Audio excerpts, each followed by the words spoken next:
Thank you very much for taking time and for being here with us today. We know how busy your schedule are those days. There is interpretation of this conference, Channel 2 for English, el 5 por el español. The situation in Venezuela is a matter of serious concern for everyone. The US look particularly concerned, indeed, even though last year they withdrew from the Human Rights Council, considering it, and I quote, hypocritical and self-serving organization that makes a mockery of human rights. Right next door now they are organizing a side event on the situation in Venezuela with the cooperation of human rights champions such as Israel, Colombia, Hungary and Albania. This is paradoxal, but unfortunately not surprising in this house, where, as I hopefully Alfred will underline, human rights are too often used as a weapon to discredit and demonize indisciplined countries which fail to comply with the political and economic diktat of Western countries. I have a lot of things I'd like to say, but as you see, we have a great panel. They come from far away to share with you information. So I will be very brief. I just want to underline one thing. What is at stake in Venezuela is not the fate of Maduro's government, but what is at stake in Venezuela is the integrity of international law. In total disregard of the most basic principle of Pacific coexistence, the US, once more, the US and its allies are engaging in a regime change operation without taking into account the human rights consequences of such interference. And I also want to remind that under international law, dialogue and cooperation and peaceful resolution of disputes are not an option, are a legal obligation under the Charter. To infringe international law in such an explicit and unscrupulous way, powerful countries need to overcome a big obstacle, which is public opinion. And that's when media turn out to be necessary and indispensable agents in regime change operation. Venezuela was not an exception. We have been reading a lot of uncritical reporting from Washington, Bogota, and Madrid, but few journalists went to Caracas and went on the ground to report from the ground. And we are lucky to have today with us Max Blumenthal, who is a very well-known journalist and author. He also made a movie, Killing Gaza, on Gaza. And then now he founds his own media project, which is Grayzone project. He has been he's been in Venezuela recently in those days, and now he will tell us about his experience. Please, Max, you have the floor. Thank you. Thank you, Nicole. Thanks everyone for coming out. I'm going to talk a little bit about what I observed around Caracas, and we will show you some of our video. You can see all of our work at thegrayzone.com. That's Gray, and it's not a hair club for men. It's a news site. Just as a disclaimer, we took no government funding at any point in our reporting on Venezuela, and or in coming here, Nicole has sponsored our trip along with myself. I've paid partly out of pocket to come here because it's so important for me to have this audience. I arrived in Caracas in early February with the expectation of witnessing at least some mild version of the dystopia that Western media has made out Venezuela to be. What I found instead was a society coping with an economic crisis, to be sure, brought on by speculation, hyperinflation, and tightening U.S. economic blockade, but one that was coping nonetheless.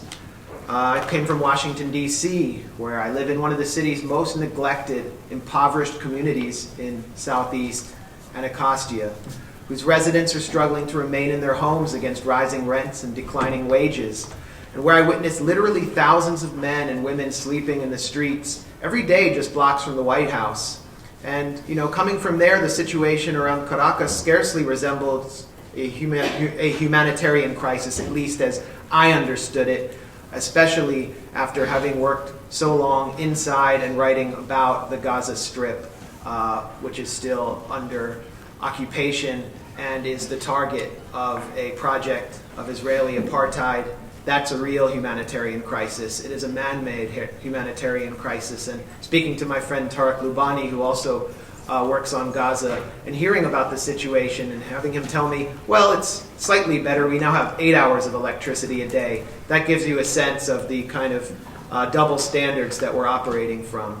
Around Caracas, I witnessed scenes of community and humanity that were scarcely conveyed by Western media intent on demonizing Venezuela, and which were generally enabled thanks to state intervention. I visited the Gran Misión Vivienda, a massive complex constructed according to Jane Jacobs' model of a mixed-use urban development that was built on a military base that provides affordable housing to some 20,000 families. It was constructed under the watch of the late President Hugo Chavez, and it's at the heart of a largely successful government plan to provide free or affordable housing to 3 million families by this year. At Comuna Panal, a government housing collective which is home to some 3,500 families high above Caracas, I witnessed a performance of Afro-Venezuelan music at a school that provides free music instruction to young children. The opposition-controlled National Assembly has introduced the housing privatization law to unravel and destroy these achievements in housing. This law is rejected by 61% of Venezuelans, yet it is at the heart of self-declared interim President Juan Guaido's agenda. It represents a nightmare for the millions who gained homes under the Bolivarian Revolution. Each week, the municipal government of Caracas hosts open-air food markets around the city to provide affordable food and sanitary supplies to poor and working-class residents. And as you'll see in the video that we show after Anya's presentation, the markets sell a variety of state-subsidized food at well below market value. The markets are complemented by the food distribution program known as CLAP, which has been heavily criticized by the opposition and the Western media that embeds among it, which they call it an instrument of state control. Yet the program provides 1 to 2 weeks worth of food virtually for free, 12 cents a box, along with sanitary supplies. Erica Ferias, the mayor of Caracas, told us that the government plans to double its distribution of the CLAP boxes to twice a month. The opposition has placed the CLAP program in its crosshairs as well, as it has announced plans to sell off the country's state oil company, which makes such programs possible. In order to generate the narrative of a humanitarian crisis, Western outlets like CNN have routinely claimed that basic foodstuffs are simply unavailable in Venezuela, that you, for example, can't even find toothpaste or toothbrushes. As you will see in our video at the end, that is a titanic lie. The problem isn't food availability, but the buying power of the Venezuelan public, which proposed U.S. sanctions on Visa and MasterCard aim to weaken even further. At a supermarket in the affluent neighborhood of Altamira, I was able to find everything I get at home in Washington, D.C., including toilet paper scented with chamomile and aloe vera. Relaxing. Nearby were sushi and juice bars, yoga studios, restaurants of every variety, and shopping malls where the latest luxury products and spa services were readily available. Touring the upscale areas of eastern Caracas offers a window into the irony of Venezuela's polarized politics. These bubbles of wealth are opposition strongholds, and while food is plentiful, you are most likely to hear calls for humanitarian intervention in these quarters. On February 12th, we witnessed a large opposition rally headlined by self-declared interim President Guaido, who called for the U.S. to deliver aid from Colombia against the wishes of Venezuela's government. Protesters there told me and my colleagues that the rallies had actually grown smaller than in past years, and that because there was less opposition on energy on the streets, all hopes were linked to Donald Trump's promise of external intervention. U.S. media and politicians focused in on an image of the Tienditas Bridge between Colombia and Venezuela, which you can now put on screen. Puedes poner imagen 1. I hope this is right. And here you see a tweet by Mike Pompeo, who is our Secretary of State. And this is the Tienditas Bridge. They neglect to mention, in focusing in on this image, that Venezuela has accepted millions of dollars of aid from organizations like the Red Cross and nations that agree to coordinate with it, like Russia.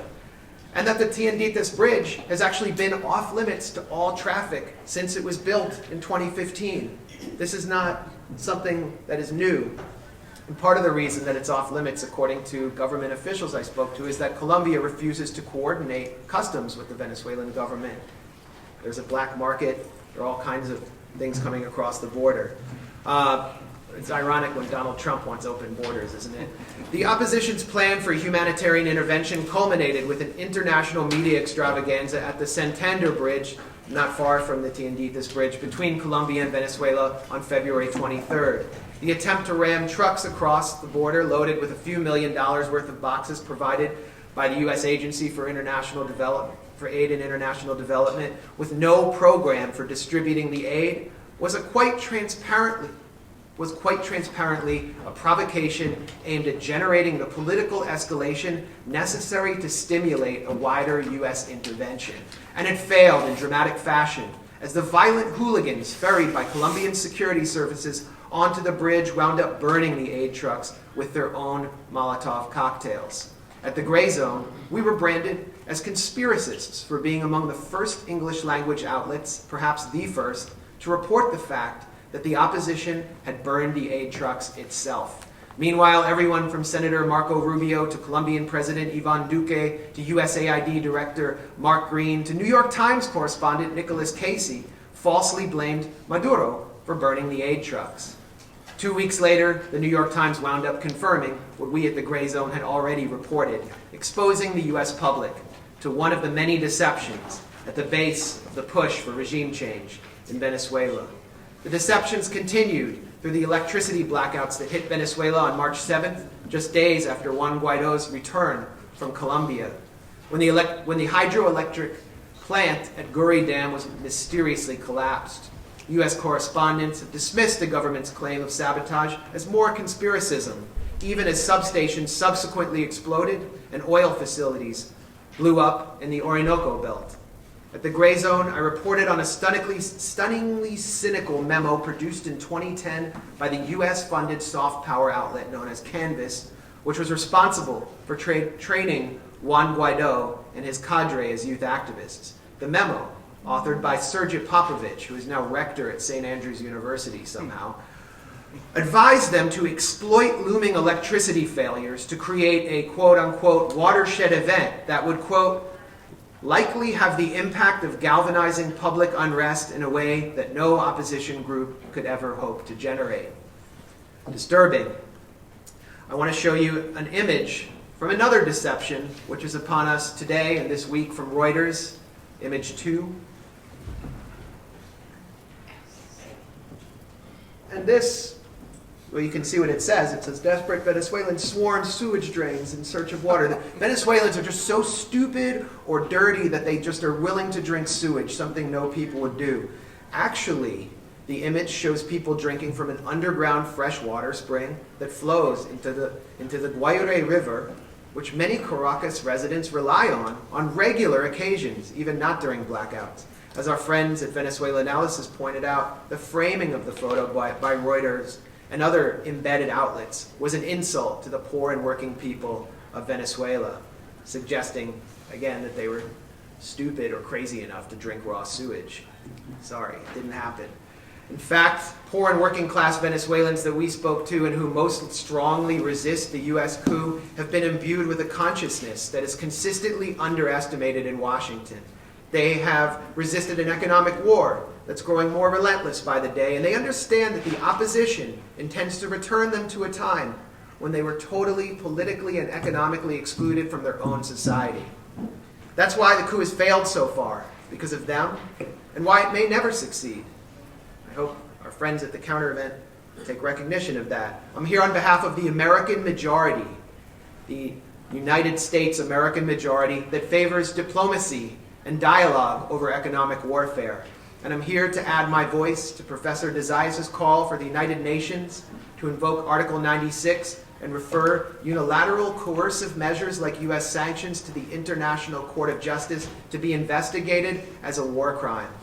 In the meantime, I and my colleagues will continue to investigate and destroy the deceptions deployed each day to stimulate wars of regime change and interventions behind the false guise of humanitarian concern.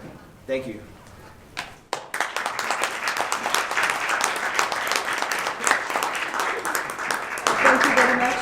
Max, for bringing some fresh air in this house, and for generally for the brave investigative work you are doing. We all know that countering mainstream narrative at the East Coast. Thank you.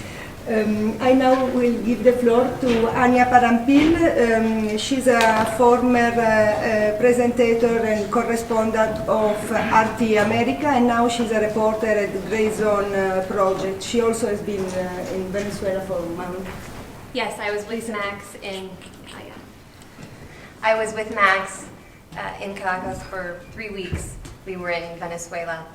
And I recently had the opportunity to address a crowd of just over 1,000 U.S. citizens gathered outside of the White House in Washington, D.C., who had come to the nation's capital from all over the country in order to voice their opposition to a U.S.-led military war on Venezuela.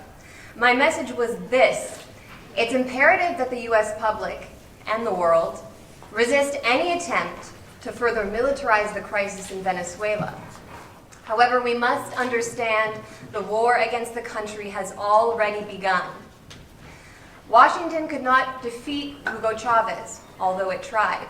So shortly after his death in 2013, the U.S. escalated its attempts to overthrow the Bolivarian government. Most significantly, on March 9, 2015, President Barack Obama declared Venezuela to be a national security threat to the United States. Venezuela, a nation which provides, as just one example, heating oil for thousands of impoverished New York citizens, was somehow characterized as a threat. In my view, this action by the Obama administration served as the opening shot in a new phase in the war against Venezuela, an economic war with the intended goal of overthrowing the Bolivarian government and replacing it with a regime which will better suit the interests of international industry and capital, therefore, of course, Washington as well. When Ricardo Hausman, an advisor to opposition leader Juan Guaido, recently told Reuters their group plans to open the nation's oil reserves up to private investment, this agenda became more clear. In an interview with CBS News, U.S. Secretary of State Mike Pompeo recently declared U.S. sanctions will, quote, overthrow the regime in Iran. He boldly stated, quote, we're convinced we will lead the Iranian people to rise up. There you have a top U.S. official admitting the goal of sanctions is to pressure the Iranian public to overthrow their government by strangling its economy. This is financial terrorism. In Venezuela, I met victims of this same financial terrorism, and you'll hear from them in a moment.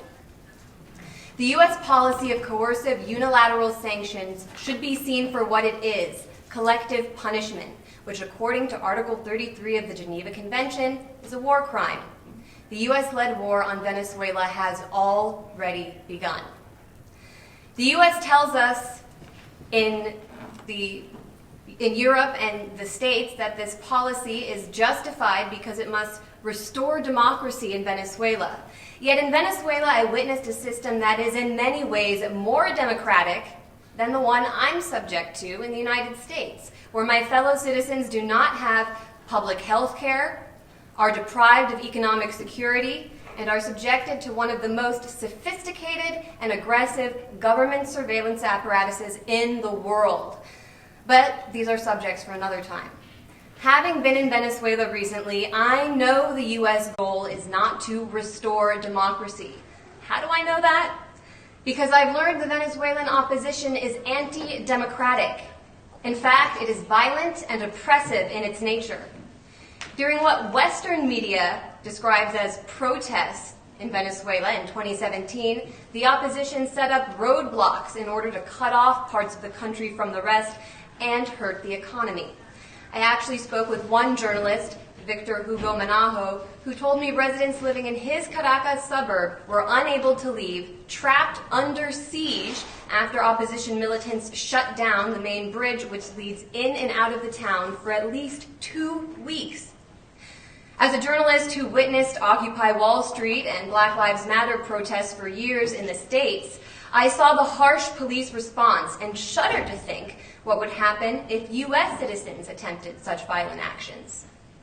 Opposition militants have also assassinated government supporters, including 21-year-old Orlando Figueroa, a black Chavista who was beaten, stabbed, doused in gasoline, and burned alive by the so-called activists of the opposition.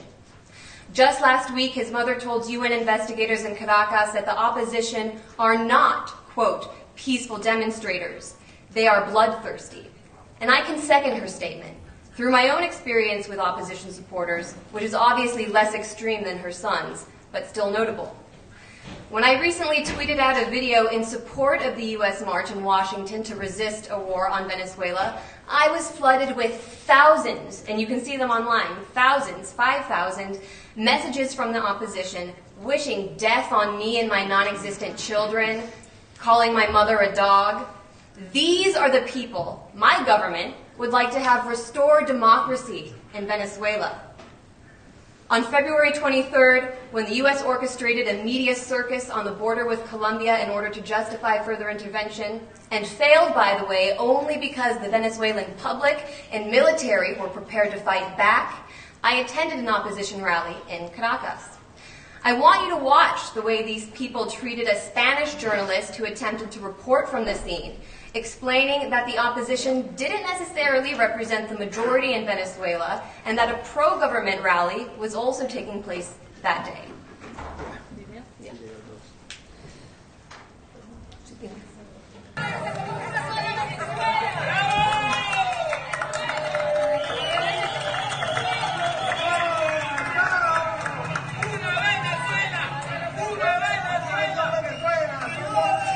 You can hear them, they're yelling mentirosa, mentirosa, they're calling her a liar.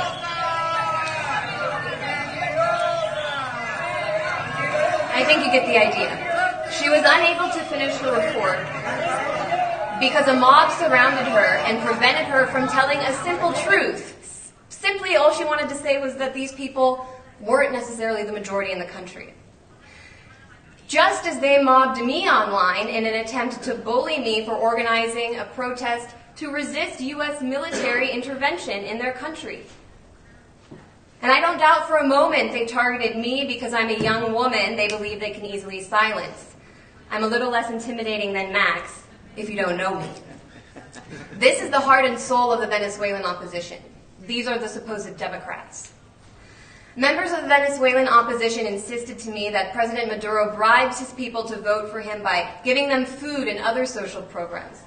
I thought, wow, considering 41 million people in my country live in poverty and 13 million children go hungry every day, I wish we had a government which cared enough to bribe us with the things we actually need. But we don't ever hear President Trump or Secretary Pompeo or Senator Rubio talk about the crisis at home or promise struggling U.S. citizens humanitarian aid. In fact, they've drastically reduced social spending on our already decimated welfare state in order to pass tax cuts for the wealthy and a record $717 billion military spending package. They want that money to wage war against any nation which defies their agenda, not just Venezuela. Which is why this current moment is not simply about defending Venezuela, it's about defending the basic principles outlined in the UN's charter. Territorial integrity, self-determination, and sovereignty. Since the end of World War II, the United States has carried out regime exchange operations in 67 countries. I'm sorry to say, but this means the UN has failed in its mission on 67 separate occasions. You now have the opportunity to prevent Venezuela from becoming the 68th failure. The current U.S. government has made your job much easier. Look at how they behave, walking out whenever the internationally recognized Venezuelan government takes the floor, bullying allies into supporting their aggressions, withdrawing from and insulting this very commission dedicated to preserving human rights. As a U.S. citizen, I'm embarrassed by their conduct. Secretary of State Mike Pompeo admits sanctions are designed to encourage regime change. White House National Security Advisor John Bolton concedes the U.S. would like to have its hands in Venezuela's oil. Senator Marco Rubio from the border of Colombia and Venezuela on February 24th, actually tweeted out a photograph of late Libyan revolutionary leader Muammar Gaddafi after he'd been sodomized by U.S.-backed jihadists in his hometown of Sirte, following the U.S. war to wage regime change in Libya. This was an outrageous threat directed against Venezuela's democratically elected president, Nicolas Maduro. U.S. objectives to undermine and overthrow the founding principles of the United Nations have never been more clear. They're not even trying to hide it anymore. It's time for the UN to recognize U.S. sanctions against all nations as an illegal act of war. The UN must condemn the U.S. for its constant threats of force against Venezuela and promote dialogue as the solution to this current impasse, starting with the Montevideo mechanism established in February. The mask of the U.S. is off, exposing a country dedicated to subverting independent states which challenge its objectives driven by international capital. The question now becomes, how will the rest of the world, united, stand up to these aggressions? Thank you.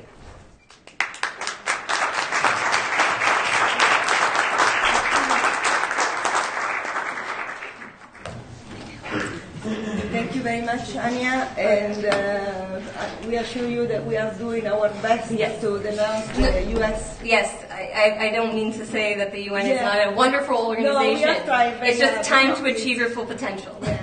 And thank you very much also for recalling the true nature of the supposed democrats that your government want to see governing Venezuela, and you have all our solidarity for the personal attack you received. And also thank you for recalling the issue of the financial terrorism, what you mentioned before. As the special rapporteur on unilateral coercive measure, Idris Jazairi, recently in a press statement, states sanction which can, I'm quoting, sanction which can lead to starvation and medical shortage are not the answer to the crisis in Venezuela.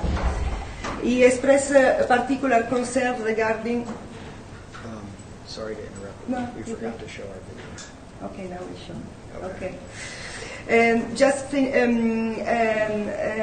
Idris Jazairi, the special rapporteur, expressed its particular concern regarding what he said. I'm especially concerned to hear reports that those sanctions are aimed at changing the government of Venezuela.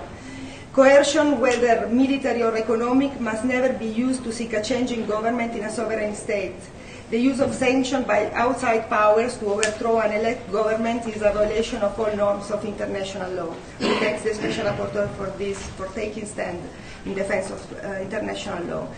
Now Max was saying that they have a short video, 6 minutes video, with some images that they collect in Caracas. We now show this video before giving the floor to Lucrecia. We are in Parroquia Macarao in the outskirts of Caracas at a food market where food is being sold below market value, subsidized by the city of Caracas, overseen by the mayor of Caracas. And you can see behind me is toothpaste. Here you have all the basic foodstuffs, pasta, flour. They're focusing on protein here, so you have a fish stand and it's being sold well below market rate. And here we have ground up chicken, made in Venezuela, which is being sold for about $1.25 or 3,800 bolivares. And then over there are packages, large packages of meat. And back here you can see all the vegetables. And also what you can see are train tracks, because there's an actual metro system in Caracas that services this community. The infrastructure is actually pretty decent. So sardines and vegetable oil here, more protein. And this is the bread stand. It's really cheap. So it's being sold, the large breads are being sold for 2,000 bolivares, which is less than $1 for all that bread. You can get 2 of these for 50 cents. And bread with coconut is being sold for less than $1, about 75 cents. She's taking away a fat bag of food.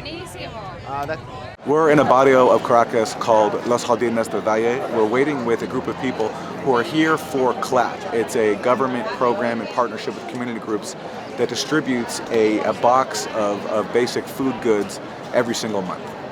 The government says that this feeds about 6 million families in a country of 30 million people. And we're here with some of those who are waiting today for their boxes. Okay.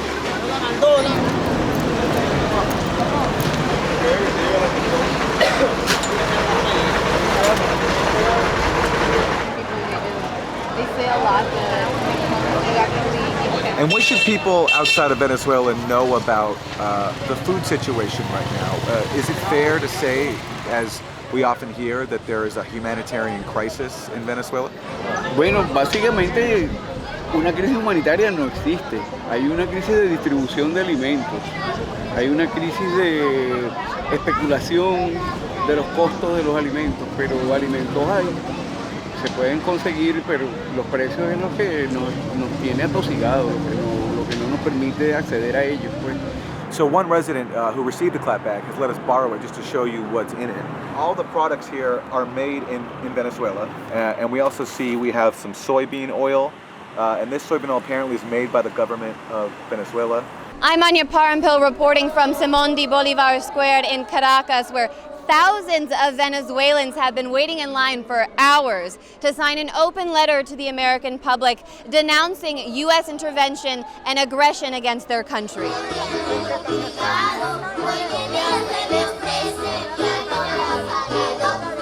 Allá dicen que nos estamos muriendo de hambre, no, nosotros no nos estamos muriendo de hambre, que nosotros estamos peleando entre nosotros, no, que digan la verdad de lo que está pasando, ¿verdad? Porque nosotros aquí le elegimos un presidente, no a Guaidó que está por allá, no, aquí elegimos a un presidente con voto.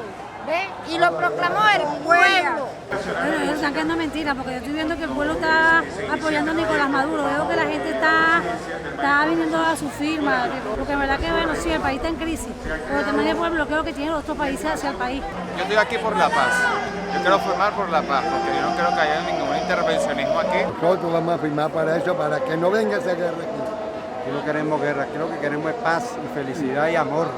Sabe que el país está difícil es por la guerra que no tiene. Aquí elegimos un presidente con votos, que es Nicolás Maduro.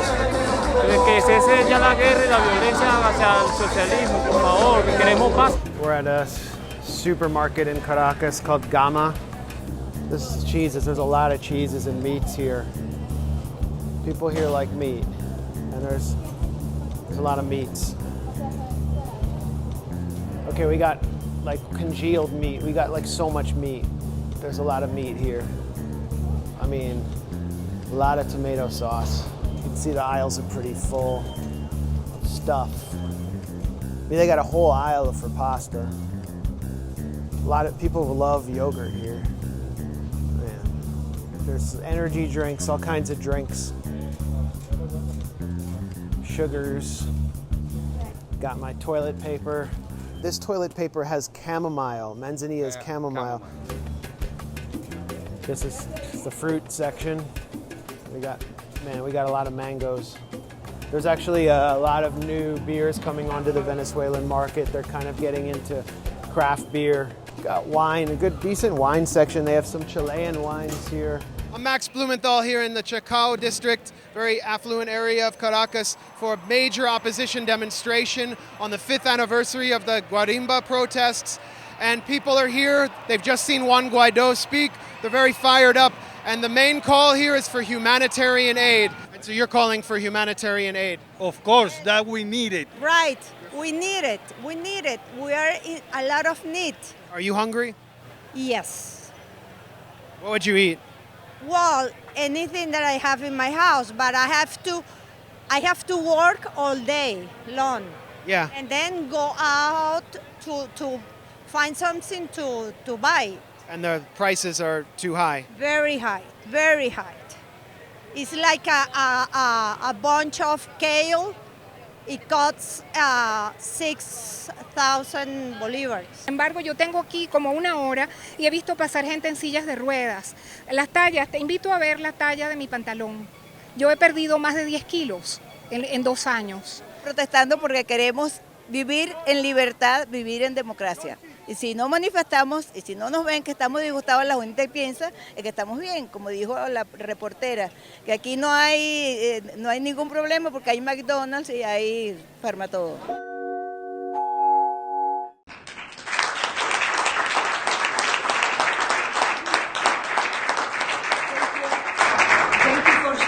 Brilliant reporting. It would be funny if this wasn't used as a pretext for military intervention in Venezuela. We give the floor to Alfred de Zayas, former and forever, as I like to say, independent expert on the promotion of democratic and equitable international order, who has been visiting Venezuela in November, December 2017, and whose report has been quite ignored in this House. So we have... Thank you, Nicole, Anya, Lucrecia, Max. As you all know, in December of 2018, the government of Venezuela extended an invitation to our new High Commissioner, Michelle Bachelet, to visit the country. Michelle Bachelet has accepted the invitation, and a team from the Office of the High Commissioner has gone to Venezuela to prepare that mission. It is imperative that El Grupo Sures, that Max Blumenthal, that Anya, that Fundalatin, that the Red Nacional de Derechos Humanos present all the necessary information, statistics, documentation, photographs, videos to the team that will be writing the report. I think that the credibility of the Office of the High Commissioner for Human Rights depends on it. I worked for decades as a senior lawyer for the Office of the High Commissioner for Human Rights. I was Secretary of the UN Human Rights Committee. I was Chief of the Department of Petitions, that is what you would call Registrar for the Human Rights Committee, Committee Against Torture, Committee on the Elimination of Racial Discrimination.